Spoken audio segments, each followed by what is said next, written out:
Anyway, this Buddha's path is I kind of more like it more and more naturally, because it's a kind of very complex, comprehensive. It's a little bit like being, maybe I mentioned this here, like being a magician's apprentice. There are many things which you can do, and many different qualities which you can work on at any time. And it's like lifelong practice. I would say it's actually not just for one life, but for any number of lives, as long as you remain stuck in samsara.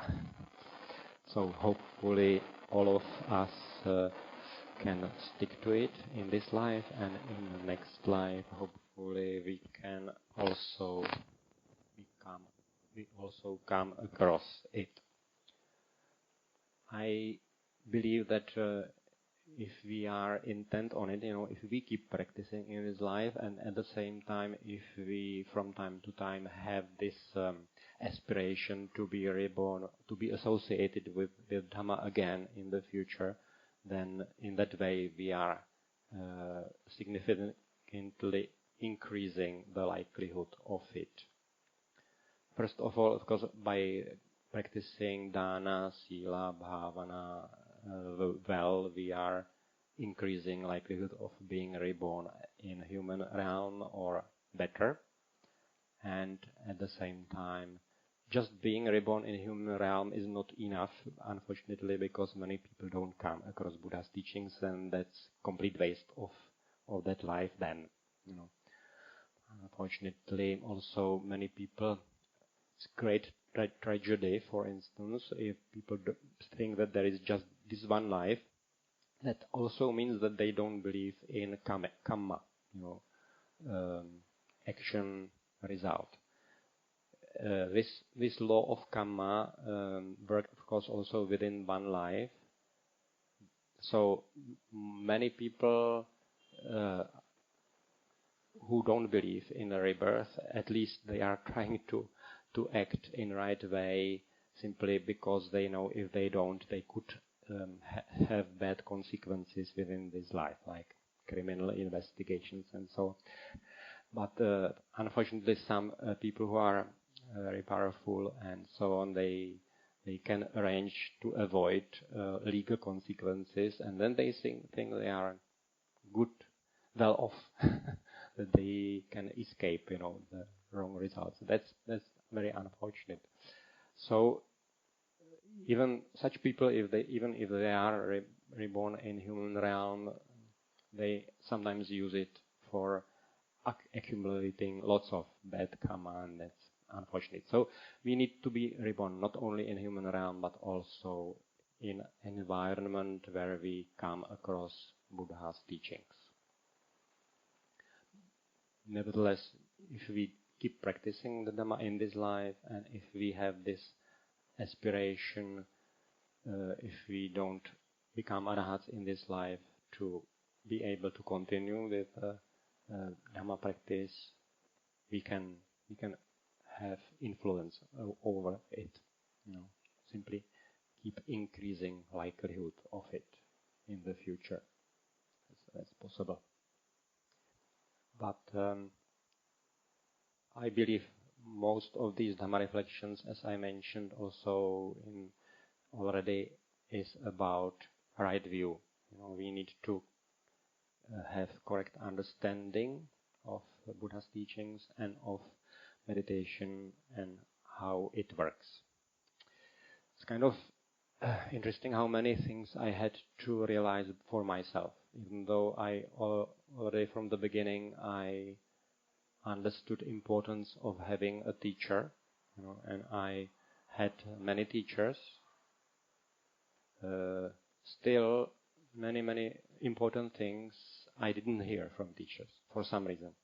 I have had to discover it for myself over all these a little more than 20 years of monkhood, doing various mistakes in meditation for many years, like 15 years before I understood something then I had to work hard to change wrong habits in meditation and so on.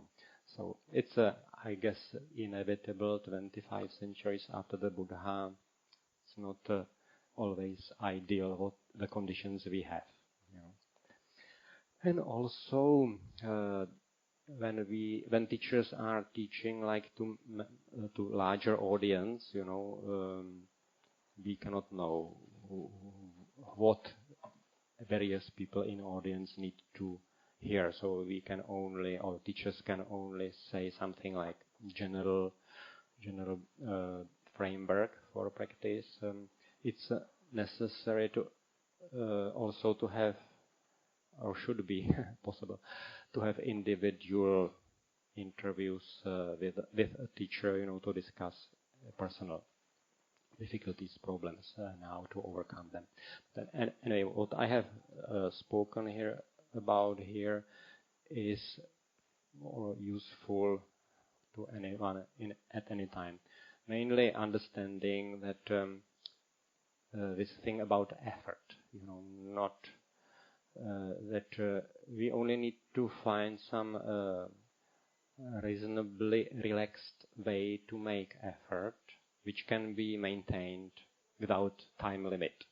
And once we know the right effort, then we cannot affect how quickly meditation develops through our own power, willpower or decision, or I want to become enlightened quickly, so now I will try hard.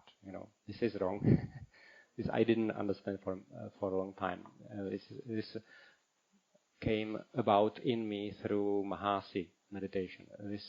In Burmese tradition, this idea of going into intense retreat, for a limited period of time, trying hard, and within 3 months everybody has to become at least stream enterer. I don't know how this idea came about, but it's completely wrong. Everybody is completely different, and most of the people, I don't know, maybe in Burmese are especially gifted meditators, maybe, and many of them can do it, but it doesn't work for most of the people, I believe. We simply should have no time limit, so just idea going for two weeks once a year, and in that way I can become enlightened. No, 52 weeks every year should be practice. And we should not be concerned about how long it will take, because again we cannot affect how long it will take, because it depends, as I said, solely on how much we meditated in the past, and we cannot change that. If we didn't meditate in past lives, then we will have to meditate in this life long time. So only if we meditated a lot in past lives, this idea of intense retreat may work, because something in the mind knows automatically how to make right effort, and with that right effort, it may take maybe just 3 months, I don't know, but with that right effort, it may also take 30 years, So depends, and we cannot affect this. We just need to make sure that we make right effort, which mostly means just re-establishing presence whenever we remember. That's all. Re-establishing presence whenever we remember. And if it happens a million times a day that we forget to be present and remember and re-establish, that's the right way of practice. Right? Million times a day, re-establishing presence when we remember. That's all. And sometimes it may work that now we know that we are present, and we know it somehow goes on automatically by itself. It's kind of relaxed, pleasant state, and suddenly the mind likes to be present and likes to be quiet, and to know clearly what is happening in the present moment.